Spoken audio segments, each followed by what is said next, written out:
Years, natural hair has been discriminated against in the workplace, but many strides have been taken since to get that change. Joe Sam spoke with one local author on a mission to build up the confidence in young girls. Joe, tell us more. Yeah, so she has a new book. It's called Fearless, and it's all about the beauty of natural hair, you guys. I spoke with the author and a popular hairstylist to see why this has become a problem that they're working to untangle. I overcome defeat. I am fearless. Psalm 55:2. Cast your cares upon the Lord, and he will sustain you. He will never let the righteous fall. That's a quote from Siobhan's book, Fearless, a book that's inspiring young girls to be confident in the skin they're in. I think that there was a void. I think that representation is important.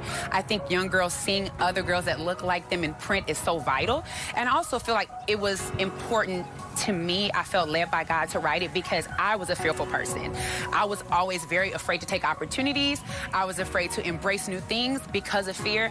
And my goal in writing the book was to encourage young girls to not allow fear to stop them from pursuing their greatest goals. The fear of being discriminated against because of their natural hair, afros, braids, cornrows, and so many other styles looked upon as unprofessional. When I was younger in elementary school, it was highly unlikely for me to see someone that looked like me in a coloring book or in a book or even representing a doll. I had a Cabbage Patch doll, but beyond that, anything with someone with natural hair, you didn't see that often. But that's changed with the incorporation of the Crown Act, the California law that prohibits discrimination based on hairstyle and texture.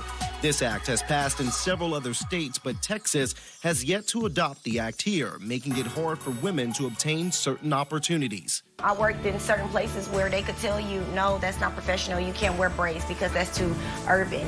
They can not hire you because of the way you look or the texture of your hair. Now there's definitely a greater level of popularity with natural hair, and so it's more accepted in the workplace. I think the Crown Act has definitely played a part in kind of encouraging workplaces to embrace natural hair care. Siobhan's book is just one of the many examples of how community members are encouraging young girls to love their natural hair as they continue to fight for that particular freedom in the workplace. I just want every woman to feel beautiful wearing their natural hair because we went off into a phase of weave. Everybody likes to wear weave. Everybody likes to wear extensions. So I think people have given up on wearing their natural hair. According to Siobhan, the way to fix that problem is to show everyone how beautiful, professional, and diverse natural hair can be for young girls and women. I think the more exposure natural hair receives, I think the greater acceptance it will be around not only the U.S., but around the world.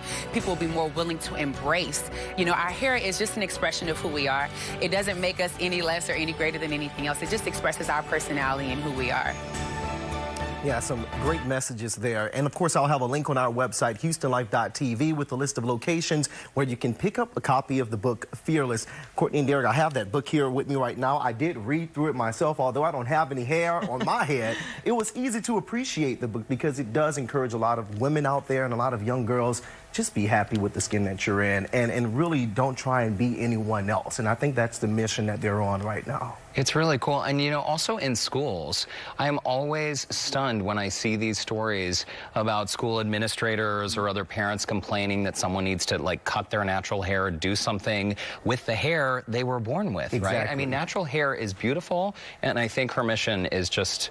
it's so great. Right. It's so eye-opening. And not just for the girls, but the guys, too. I think one of the stories you're talking about is one of the guys who had dreadlocks, and yes. they made him cut his dreadlocks. And I'm like, you know, that's how he's grown up. You know, that should be accepted. I don't think that should hold you back from learning and getting a quality education. A quality education or the job that you deserve as well. And I love the idea of this book, Fearless. Joe, great job. I'm going to take it with me and try and grow some hair myself.